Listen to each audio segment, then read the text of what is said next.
की क्लास जो आप सभी के लिए रहने वाली है वो है नेशनल इनकम। इस पे नेशनल इनकम से जुड़ी हुई, राष्ट्रीय आय से जुड़ी हुई सभी मुद्दों पर हम लोग बात करने वाले हैं। तो स्वागत है आप सभी का सफलता गुरु के यूट्यूब चैनल पर। मैं अमान सर आज आपके लिए लेकर आया हूँ इकोनॉमिक्स का टॉपिक नेशनल इनकम। ये जो नेशनल इनकम है इसको समझने से पहले हमें जीडीपी को समझना होगा। जीडीपी वही जो आप लोग जानते हैं, ग्रॉस डोमेस्टिक प्रोडक्ट या सकल घरेलू उत्पाद। जीडीपी को समझने के लिए कि सबसे ज्यादा जरूरी चीज है कि हमें सेक्टर्स ऑफ इकोनॉमी के बारे में पता हो। मतलब एक जो हमारी अर्थव्यवस्था है उसके अंदर कौन कौन से क्षेत्र हैं उसके बारे में हमें पता हो। तो पहले मैं सेक्टर्स ऑफ इकोनॉमी समझाऊंगा, देन उसके बाद उसी से मैं आपको जीडीपी समझाऊंगा, जो आपको मुझे लगता है कि हमेशा के लिए आपको ध्यान रहेगा। क्योंकि जनरली जब हम लोग पूछते हैं कि भैया जीडीपी क्या होता है तो कई बच्चे बता नहीं पाते, पर आज जो हम लोग डिस्कस करेंगे वो शायद आप लोगों को हमेशा ध्यान रहे। तो चलिए शुरू करते हैं। देखिए सबसे पहले हम लोग किसको डिस्कस कर रहे हैं? तो हम लोग सेक्टर्स ऑफ इकोनॉमी को डिस्कस कर रहे हैं। एक चीज मैं आप लोगों को पहले ही यहां पर बता दूं कि हमने इकोनॉमी को जनरली 3 क्षेत्रों में बांटा है, और रिसेंट टाइम में, हाल ही के दिनों में 2 सेक्टर और हमारे साथ जुड़ गए हैं। पर जीडीपी या नेशनल इनकम को समझने के लिए हम लोग 3 सेक्टर्स पर ही अभी ध्यान देंगे, ठीक है? तो हमने इकोनॉमी को ये मान लेते हैं कि ये हमारी इकोनॉमी है और इसको हम लोगों ने 3 सेक्टर में डिवाइड कर दिया है। इसको हम लोग कह रहे हैं प्राइमरी या एग्रीकल्चर सेक्टर, मतलब प्राथमिक या कृषि क्षेत्र इसे कह रहे हैं। दूसरा है सेकेंडरी, या इसको हम लोग मैन्युफैक्चरिंग या इंडस्ट्रियल सेक्टर भी कह रहे हैं,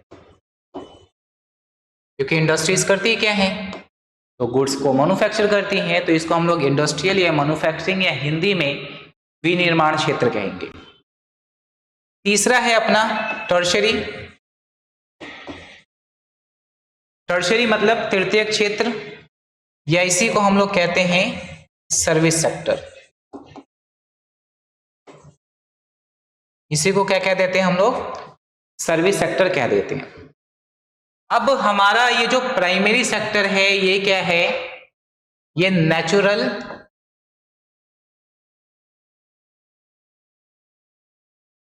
गुड्स बेस्ड है, मतलब प्राकृतिक वस्तुओं पर आधारित है। और इसमें हम लोग एग्रीकल्चर, फिशिंग मतलब मत्स्य, माइनिंग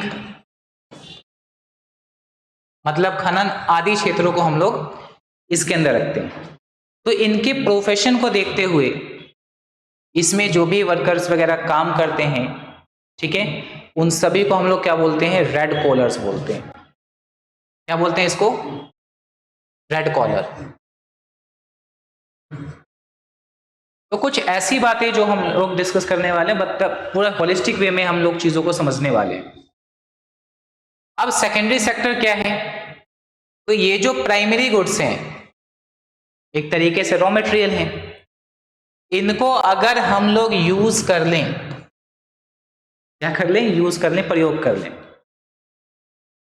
और यूज करने का मतलब है कि हम इन्हें एक तैयार माल में बदलेंगे, एक फिनिश गुड्स में बदलेंगे, ठीक है? तो वो कौन से सेक्टर में आ जाएगा? सेकेंडरी या मैन्युफैक्चरिंग सेक्टर में आ जाएगा। और कोई भी गुड्स जब एक सेक्टर से दूसरे में पहुंचेगा, दूसरे से तीसरे में पहुंचेगा और मार्केट में पहुंचेगा, तो उसमें वैल्यू एडिशन होगा, मतलब उसके मूल्य में वृद्धि होगी, ठीक है?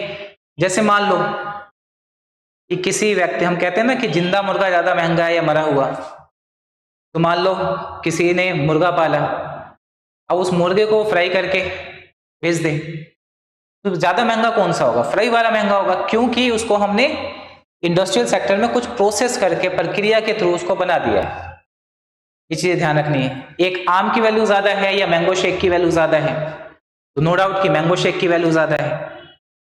तो मैंगो शेक किस में आ जाएगा, सेकेंडरी में आ जाएगा, और मैंगो किस में आ जाएगा, प्राइमरी में आ जाएगा। तो एक तरीके से क्या हुआ, वैल्यू एडिशन हुआ, कि जब कोई भी गुड्स एक सेक्टर से दूसरे में आएगा तो वैल्यू एडिशन होगा। अब ये जो तीसरा सेक्टर है ये क्या है, ये सपोर्ट सेक्टर है। तीसरा सेक्टर क्या है, सपोर्ट सेक्टर है, मतलब सहायक क्षेत्र है इसका, इन दोनों क्षेत्र का।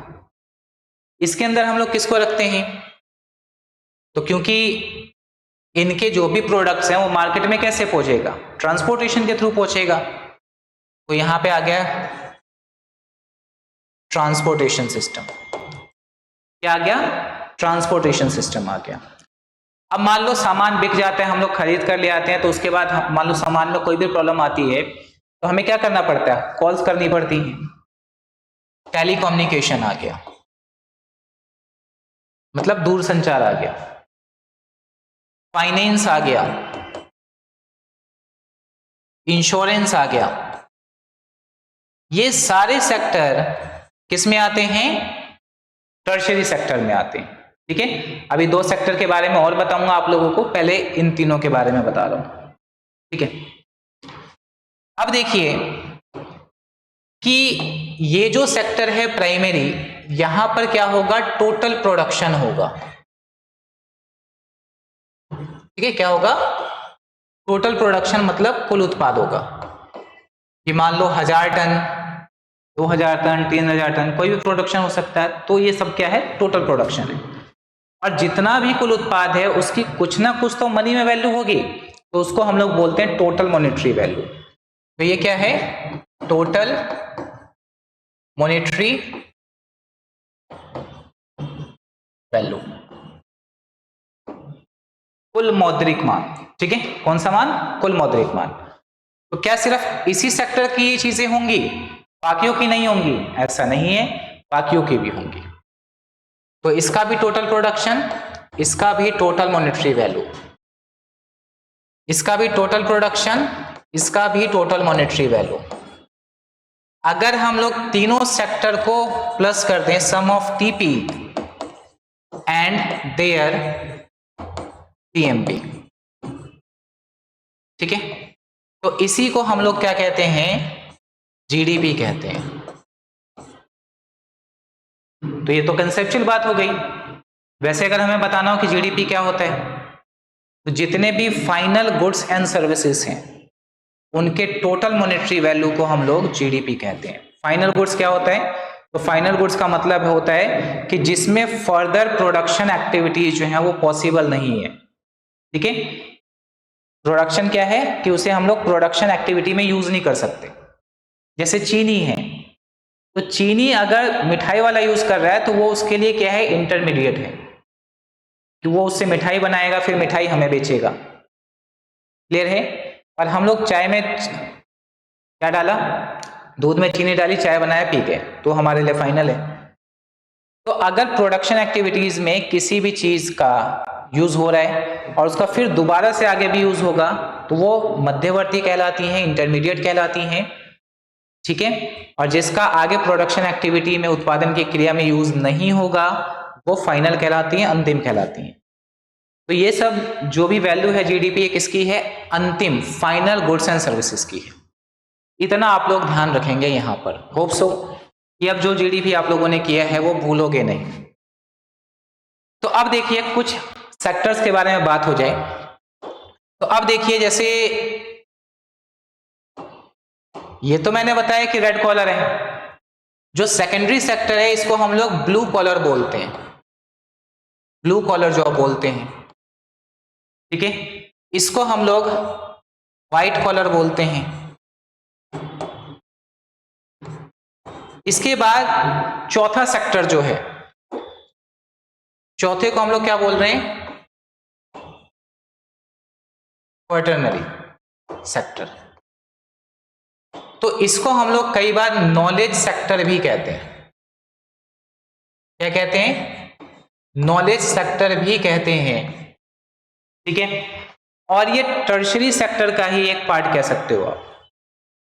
ठीक है, जिसमें अलग डिवीजन की हमें जरूरत पड़ती है, तो इसको आपको ध्यान रखना है। जैसे जो ऑफिसेस वगैरह में काम कर रहे हैं वो सब इसमें आ जाएगा, मान लो म्यूचुअल फंड्स वगैरह में जो काम कर रहे हैं वो सब इसमें आ जाएगा, शेयर मार्केटिंग में जो काम कर रहे हैं वो इसमें आ जाएगा। ये चौथा सेक्टर हो गया। एक हमारा है पांचवा सेक्टर, जिसको हम लोग क्यूनरी सेक्टर भी बोलते हैं। तो ये जो सेक्टर है इनोवेशन, न्यू आइडियाज, इन पर बेस्ड होता है। तो जैसे गवर्नमेंट ऑफिसेस हो गया, रिसर्च वाली जो चीजें हैं, स्पेस टेक्नोलॉजी जैसी जो चीज है, ये सब कुछ किस में आएगा? पांचवें सेक्टर में आएगा। और इस पांचवें सेक्टर को हम लोग क्या कहते हैं? गोल्ड कॉलर बोलते हैं। तो यहां पर आप लोगों को मैंने सारे सेक्टर्स क्लियर कर दिए हैं, ठीक है। अब कुछ चीजें बता रहा हूं जो एग्जाम में आने वाली हैं। एक पहला प्रश्न जो आपके एग्जाम में पूछा जा सकता है, इनके एग्जाम्पल से पूछ सकते हैं कि कौन सा सेक्टर, सॉरी कौन सी चीज कौन से सेक्टर में है। इंश्योरेंस कौन से सेक्टर में है, फाइनेंशियल चीजें कौन से सेक्टर में, यहां से पहला क्वेश्चन बनेगा। दूसरा जो आपका क्वेश्चन बनेगा, प्रश्न बनेगा, वो कहां से बनेगा उसे समझ लीजिए। तो यहां पर है आपका जीडीपी और यहां पे मैं लिख रहा हूं एम्प्लॉयमेंट, जीडीपी और एम्प्लॉयमेंट। तो यहां पे प्राइमरी सेक्टर, यहां पर सेकेंडरी सेक्टर और यहां पर टर्शियरी सेक्टर, ठीक है। आपसे क्वेश्चन पूछेंगे कि जीडीपी में सबसे ज्यादा कंट्रीब्यूशन कौन से सेक्टर का है, एम्प्लॉयमेंट में सबसे ज्यादा कंट्रीब्यूशन कौन से सेक्टर का है, सबसे कम कंट्रीब्यूशन जीडीपी में कौन से सेक्टर का है। ऐसे क्वेश्चंस एग्जाम में बनते हैं, प्रीवियस ईयर्स में पूछा भी गया है। तो देखिए इसमें प्राइमरी सेक्टर का जो कंट्रीब्यूशन है लगभग 15% के आसपास है। एग्जैक्ट वैल्यू नहीं है ये, लगभग में है, वैसे तो 18.6% है ये, और आपको एग्जैक्ट नहीं जानना, लगभग में जान लो आप लोग, ठीक है। और यही ये सेक्टर कितने लोगों को एम्प्लॉयमेंट देता है? भारत के लगभग 55% जनसंख्या को, ठीक है। उसके बाद सेकेंडरी में लगभग 25 से 30%। और एक चीज आपको ध्यान रखना है सेकेंडरी सेक्टर को लेके कि इनका जो कंट्रीब्यूशन है 2011 और 12 से फॉल ही हुआ है, लगभग मतलब गिरा ही है। उसके बाद जीडीपी में सबसे ज्यादा कंट्रीब्यूशन है टर्शियरी सेक्टर का, और इसका कंट्रीब्यूशन सबसे कम है 15%। आसान सी भाषा में हम लोग कर रहे हैं, समझ आ जाए वैसी भाषा में कर रहे हैं, आसानी होगी आपको इस चीजों को समझने। होप सो कि इतनी बातें आप लोगों को क्लियर हो गई होंगी। तो अभी तक मैंने क्या बताया आपको? मैंने सेक्टर्स ऑफ इकोनॉमी बताया और आपको जीडीपी बताया मैंने आपको, ठीक है। अब वो तीन चीजें जो आपको समझनी चाहिए नेशनल इनकम को समझने के लिए, वो मैं आप लोगों को बता रहा हूं, तो काफी अच्छे से समझिएगा।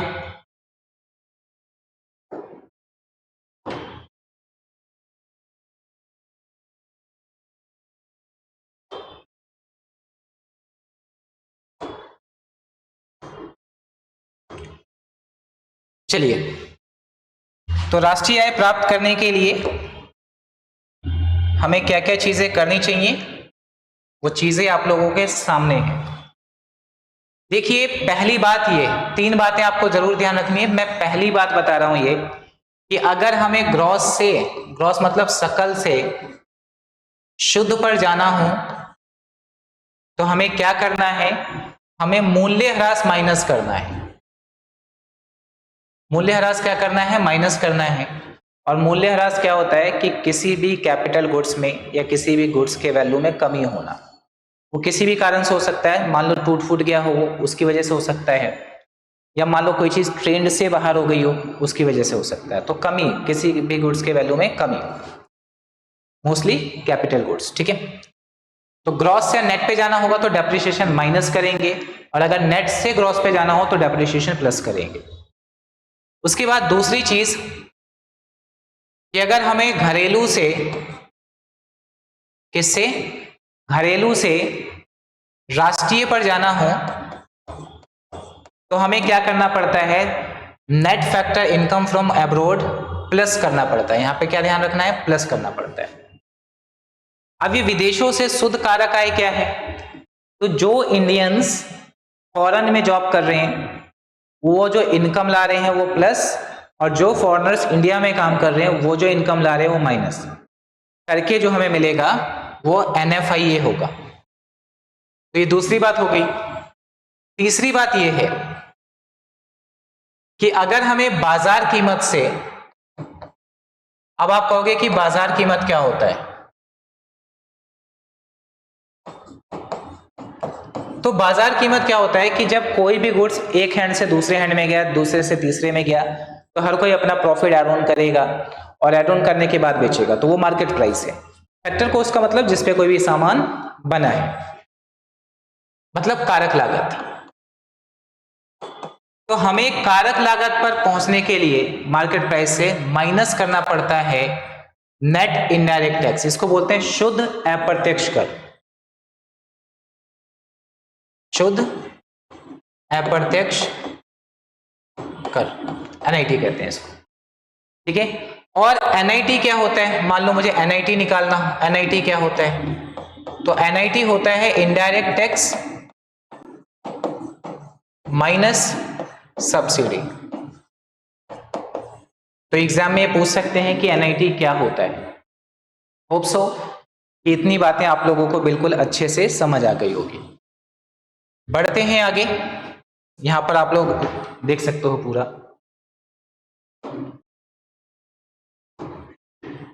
अब इतनी बातें समझने के बाद अब हमें कुछ क्या करना है, प्लस माइनस करके चीजें निकालनी आनी चाहिए।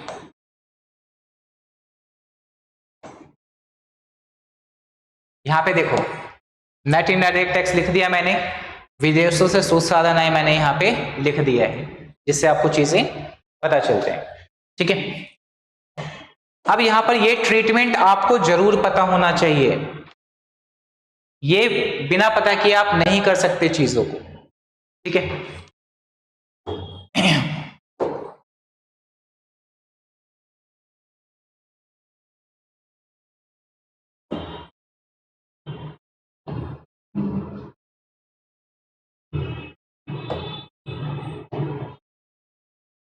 देखिए जैसे GDP लिखा है यहां पर और यहां पे लिखा है GDP एट MP, तो MP का मतलब मार्केट प्राइस होगा। अगर इसी को लिखते हैं हम लोग GDP एट FC तो ये हो जाता फैक्टर कॉस्ट, ठीक है। तो एक चीज आपको समझना है कि जिसके नीचे कुछ ना लिखा हो, जैसे इसके नीचे कुछ नहीं लिखा, तो इसका साधारण सा मतलब है कि वो MP पर है। तो चाहे आप GDP MP लिख लो चाहे कुछ मत लिखो, वो MP पर होगा, ठीक है। अब देखिए यहां पर कि हमें NDP निकालना है। क्या निकालना है? NDP एट FC निकालना है और हमें GDP से निकालना है। तो यहां पर मैं लिखकर बेटर समझा देता हूं आप लोगों को कि NDP एट FC कैलकुलेट करना है हमें, और किससे कैलकुलेट करना है? GDP से। इस चीज को अच्छे से समझ लेना, ऐसे ही प्रश्न जो है, क्वेश्चंस जो हैं वो पिछले साल पूछे गए हैं। तो बहुत आसान है, और पढ़ाई के लिए सबसे जरूरी चीज है कि पढ़ाई को हमें यह समझना है कि आसान है, बस हमें डिसिप्लिन रहकर पढ़ाई को करना चाहिए, ठीक है। कई बच्चे इनडिसिप्लिन रहते हैं, उन्हें पता ही नहीं है कि भैया पढ़ना क्या है, कुछ भी पढ़ते रहते हैं, कभी मन किया तो पढ़ लिया, कभी मन किया तो नहीं पढ़ा। तो खुद में डिसिप्लिन नहीं है, उनका सिलेक्शन नहीं होता। आपको डिसिप्लिन लग के पूरे फोकस होके पढ़ोगे तो सिलेक्शन आसान है। तो पढ़ाई को आसान समझना है। तो अब देखिए यहां पर ग्रॉस है और हमें जाना किस पे है? नेट। ये देखिए नेट डोमेस्टिक प्रोडक्ट है ये FC पर, ये ग्रॉस डोमेस्टिक प्रोडक्ट है, बीच में जो है वो डोमेस्टिक है और इधर जो है ये ग्रॉस है। तो ग्रॉस से अगर हमें नेट पर जाना हो तो हम क्या करते हैं? माइनस करते हैं डेप्रिसिएशन। अभी आपको मैंने थोड़ी देर पहले बताया था। अब यहां D है, यहां भी D है, कोई चेंज नहीं होगा क्योंकि दोनों सेम चीजें हैं। अब यहां MP है और यहां FC है। तो मार्केट प्राइस से अगर हमें फैक्टर कॉस्ट पर जाना हो तो आपने क्या किया था? माइनस किया था NIT, ठीक है। उसी तरीके से यहां पर हम चीजों को समझ लेते हैं। अब अगर हमें क्या निकालना हो, एनएनपी का मतलब क्या है, नेट नेशनल प्रोडक्ट है, नेट नेशनल प्रोडक्ट है, शुद्ध राष्ट्रीय उत्पाद है और फैक्टर कॉस्ट पर है। मैं जीडीपी ही लेकर चल रहा हूं, जीडीपी, इसके नीचे कुछ नहीं, मतलब एमपी है ये। तो अब देखिए ग्रॉस से अगर हमें नेट पर जाना हो तो हमने समझा था क्या, डेप्रिसिएशन माइनस करते हैं, डेप्रिसिएशन माइनस कर दिए। उसके बाद डोमेस्टिक से नेशनल पर जाना है हमें, तो हमने पढ़ा था क्या, एनएफआईए प्लस करते हैं, यहां पर एनएफआईए प्लस कर दिया। मार्केट प्राइस से हमें फैक्टर कॉस्ट पे जाना था, हमने क्या समझा था, एनआईटी माइनस करते हैं, यहां पर एनआईटी माइनस कर दिया। ठीक है, तो हमें क्या मिला, एनएनपी एट एफसी मिला। होप सो क्लियर हो गया होगा। तो ऐसे हम किसी को भी फाइंड आउट कर सकते हैं और एग्जाम में पूछा ही ये जाता है, इनमें से कुछ चीजें दे देंगे आपसे, कहेंगे ये कैलकुलेट करो। अब जैसे एक चीज और देखिए यहां पर, एनएनपीएफसी, देखो एनएनपीएफसी को ही हम लोग कहते हैं नेशनल इनकम, एनएनपीएफसी को ही हम लोग क्या बोलते हैं, नेशनल इनकम कहते हैं। और ये प्रश्न बनता है कि when national income and domestic income can be equal, कि कब घरेलू आय और राष्ट्रीय आय बराबर हो सकते हैं। तो साधारण सी बात है, NNP at FC national income है और एनडीपी एट एफसी ये डोमेस्टिक इनकम कहलाता है। ठीक है, अभी आपको मैंने डोमेस्टिक नहीं बताया कि डोमेस्टिक टेरिटरी का मतलब क्या होता है, थोड़ी देर में डिस्कस करेंगे। तो डोमेस्टिक इनकम का मतलब क्या है कि एनडीपी एट एफसी। ठीक है, अब यहां पर अगर हम लोग एनएफआईए प्लस कर दे तो हमें नेशनल इनकम मिलेगा। अब देखिए कैसे कि नेट से नेट पर जाना हो कोई चेंज नहीं होगा, डोमेस्टिक से नेशनल पर जाना हो एनएफआईए प्लस कर देंगे, ये भी फैक्टर कॉस्ट है, ये भी फैक्टर कॉस्ट है। तो नेशनल इनकम और डोमेस्टिक इनकम कब बराबर हो सकते हैं, मेरा प्रश्न ये था।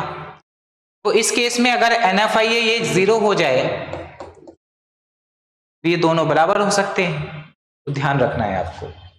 होप सो कि इतनी बातें आप लोगों को समझ आ गई होंगी, डोमेस्टिक इनकम किसको कहते हैं और नेशनल इनकम किसको कहते हैं।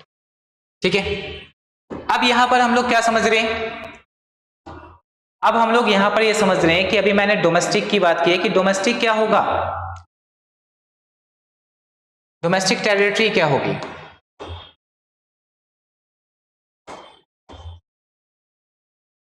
तो डोमेस्टिक टेरिटरी के अंदर किन किन को शामिल किया जाता है, पीछे तो बहुत सारी बातें लिखी हैं, मैं उसको आसान भाषा में समझा रहा हूं कि भारत का जो टेरिटोरियल एरिया है, ठीक है, मतलब ये देखिए कि ये भारत है अपना,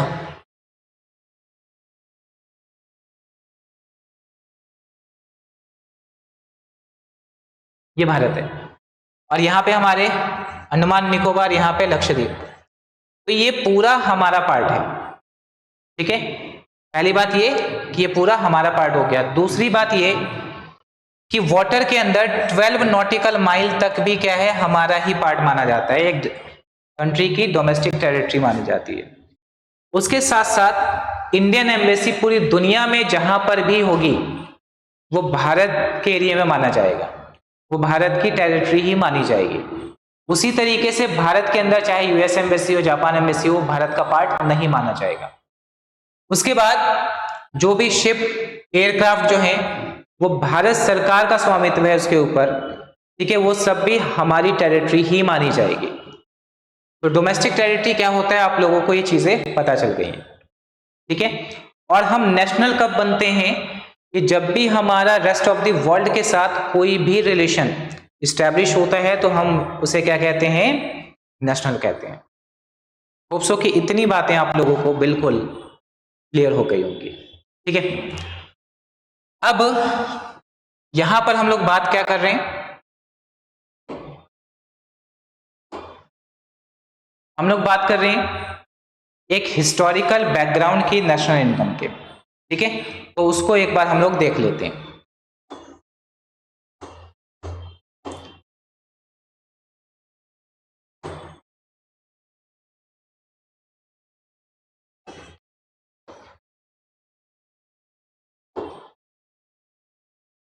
देखिए यहां पर समझिए, भारत के राष्ट्रीय आय का आकलन सबसे पहली बार किसने किया? दादा भाई नौरोजी ने किया, ठीक है। और उनकी एक बुक का नाम है poverty and un British rule in India. तो इसमें इस चीज का जिक्र किया है दादा भाई नौरोजी ने। तो first estimate of national income किसने लगाया? दादा भाई नौरोजी ने लगाया। कौन से साल के लिए? 1867-68 के लिए। और इसी के अंदर एक बात भी कही थी, एक थ्योरी भी थी कि drainage of wealth, drainage of wealth, धन के निष्कासन का सिद्धांत। ये भी एक प्रश्न बनता है आपके एग्जाम में कि किसने दिया? किसने दिया? दादा भाई नौरोजी ने दिया। इसका मतलब ये था कि भारत की जो इनकम है, जो भी टैक्स से पैसा मिल रहा है ब्रिटिशर को, वो भारत में कम खर्च कर रहे हैं। जहां भी उनकी कॉलोनीज है पूरी दुनिया के अंदर, जो भी युद्ध वगैरह लड़ रहे हैं उसके ऊपर वो लोग खर्च कर रहे हैं। मतलब भारत से पैसा बाहर जा रहा है, मतलब ड्रेन्ड हो रहा है, बह रहा है एक तरीके से। तो उसी को कहते हैं धन का निष्कासन का सिद्धांत। एक जैसे 11th 12th की जो क्लास होती है उसके अंदर एनसीईआरटी की जो किताबें हैं, खासकर मैं सिर्फ 11th 12th मैंने इसलिए बोला क्योंकि उसमें इकोनॉमिक्स एक पर्टिकुलर सब्जेक्ट है। वैसे थोड़ी बहुत चीज़ें नीचे भी हैं, पर पर्टिकुलर एक स्ट्रीम के तौर पर हम लोग इकोनॉमिक्स को 11th 12th में अच्छे से पढ़ते हैं। एनसीईआरटी की सभी किताबों में वो बातें अप्लाई होती हैं। ये जैसे बुक है, ये पूरा पेज है, तो साइड में कुछ चीज़ें लिखी होती है, डू यू नो, या लिखा होता है सम फैक्ट्स। तो उन्हीं में से एक फैक्ट्स है, और ये एक क्वेश्चन भी बन जाता है एग्जाम के अंदर कि राष्ट्रीय आय के आकलन से कौन कौन से व्यक्ति संबंधित थे, ठीक है। तो यहां पर देखिए Dadabhai Naoroji, William Digby, Romesh Dutt, VK Rao, Lord Curzon, Wadia Joshi, ये सब पर्सन एसोसिएटेड थे। और वीके राव जो है, इन्होंने साइंटिफिक मेथड दिया था नेशनल इनकम को एस्टिमेट करने का, इसको आपको ध्यान रखना है। उसके बाद हम लोग इंडिपेंडेंट हो जाते हैं, और इंडिपेंडेंट होने के बाद मिनिस्ट्री ऑफ कॉमर्स ने राष्ट्रीय आय का आकलन पहली बार किया, ठीक है।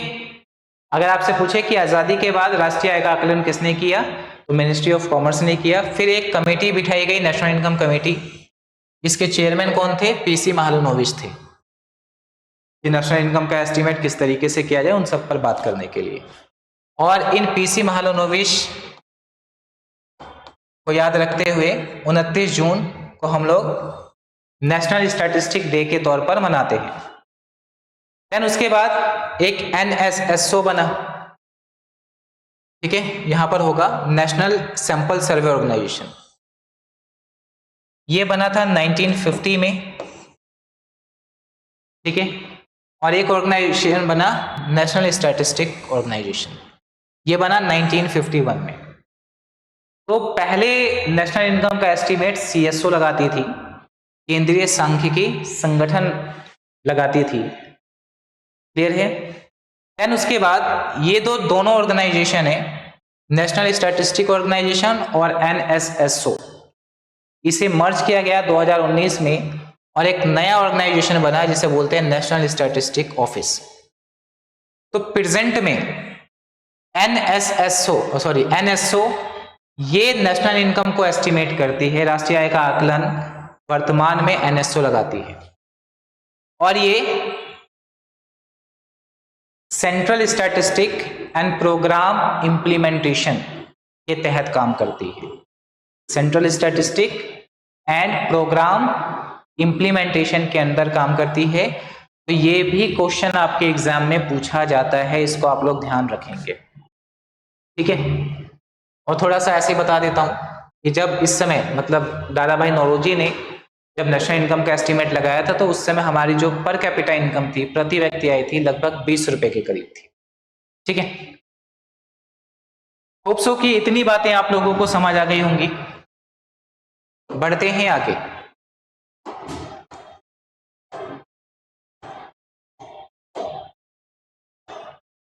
नेशनल इनकम को मेजर करने के कितने मेथड हैं?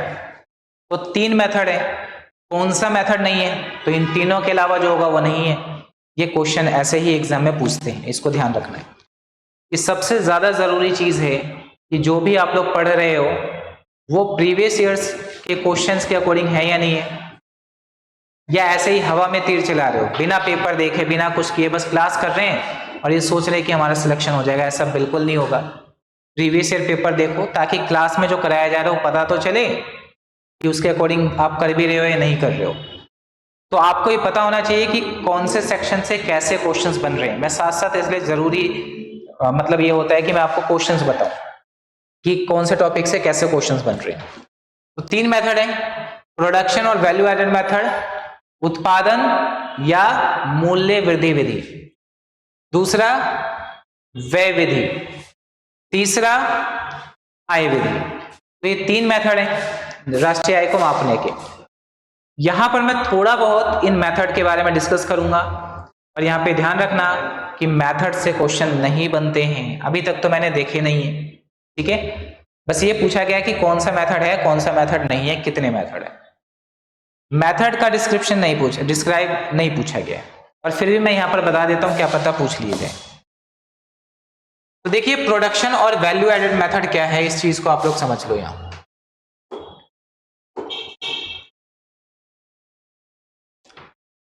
तो देखिए प्रोडक्शन ये वैल्यू एडेड मेथड है क्या, कि इसमें सबसे पहले हम लोग लिखाते हैं ग्रॉस वैल्यू एडेड। क्या निकालते हैं? Gross value added. और यहां पर मैं एक चीज और लिख देता हूं, जीडीपी। तो जीडीपी क्या होता है?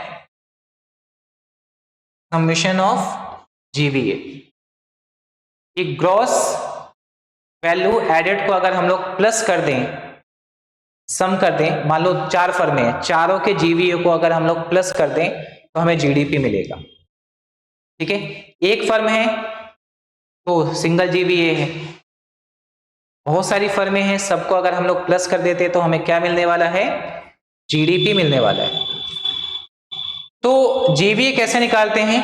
Value of output minus intermediate consumption, मतलब मध्यवर्ती उपभोग।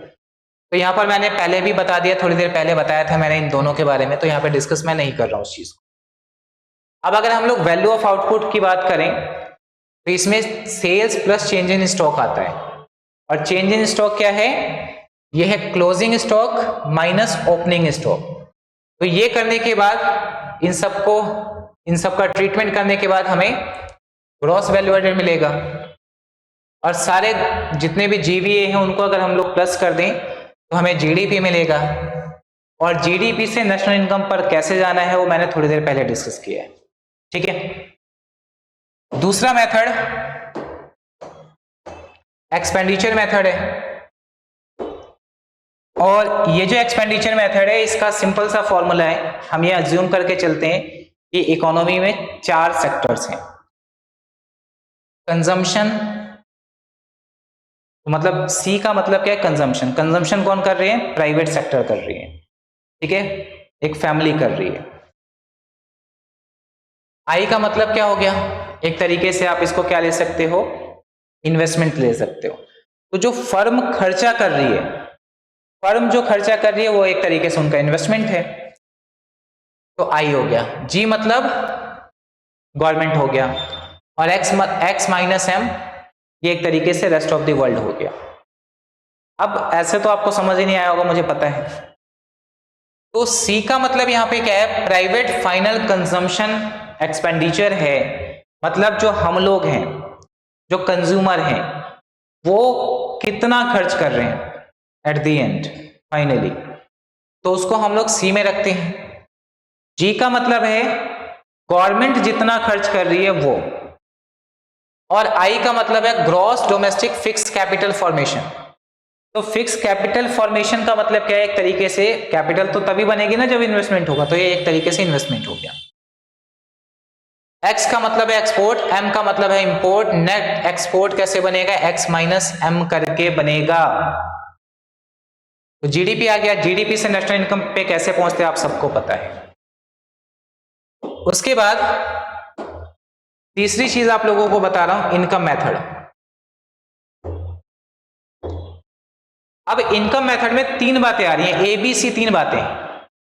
तो पहला है कंपनसेशन ऑफ एम्प्लॉइज, कर्मचारियों को पारिश्रमिक। तो जो पारिश्रमिक मिलता है उसमें क्या होता है, वेजेस एंड सैलरीज, चाहे कैश के फॉर्म में मिले किसी भी फॉर्म में मिले। इंप्लॉयर कंट्रीब्यूशन, जैसे मान लो आप देखते हो कि जब हम जॉब करते हैं तो PF वगैरह में इंप्लॉई का पैसा भी कटता है, कुछ इंप्लॉयर जो होता है उसका पैसा भी कटता है। तो जो इंप्लॉयर का कंट्रीब्यूशन है इंप्लॉई के लिए वो इसमें इंक्लूड करेंगे। उसके बाद ऑपरेटिंग सरप्लस। ऑपरेटिंग सरप्लस का मतलब है कि आपने पूंजी लगा दी है, अब उस पूंजी आपको कमा कर दे रही है, तो वो सारी चीजें इसमें आ रही हैं। तो दो टाइप की चीजें आएंगी इसमें, एक है इनकम फ्रॉम प्रॉपर्टी और दूसरी चीज होगी इनकम फ्रॉम एंटरप्रेन्योरशिप। ठीक है, तो प्रॉपर्टी से हमें क्या मिलता है, रेंट मिलता है, इंटरेस्ट मिलता है, रॉयल्टी मिलती है।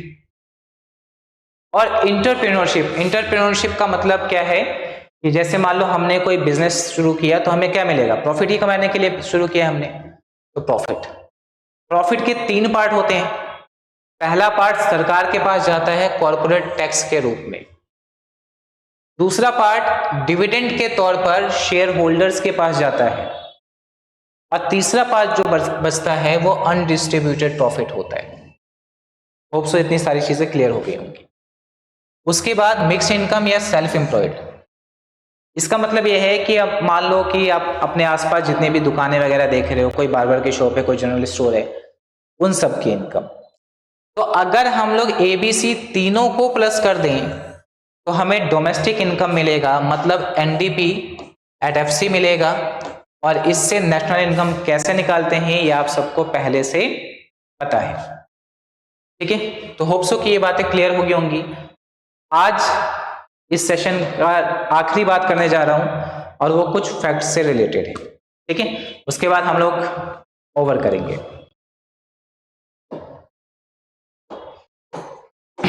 Facts related to national income. ठीक है,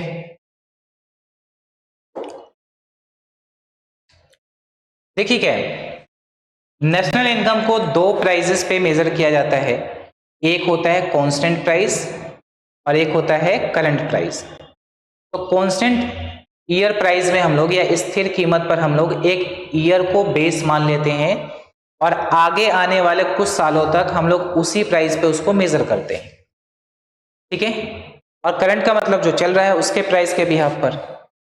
तो ये कुछ इसी तरीके से आप समझना कि मैं हमेशा क्लास में ये पूछता हूं कि बच्चों कल आपकी हाइट कितनी थी, तो आंसर मिलता सर उतनी ही थी जितनी आज है।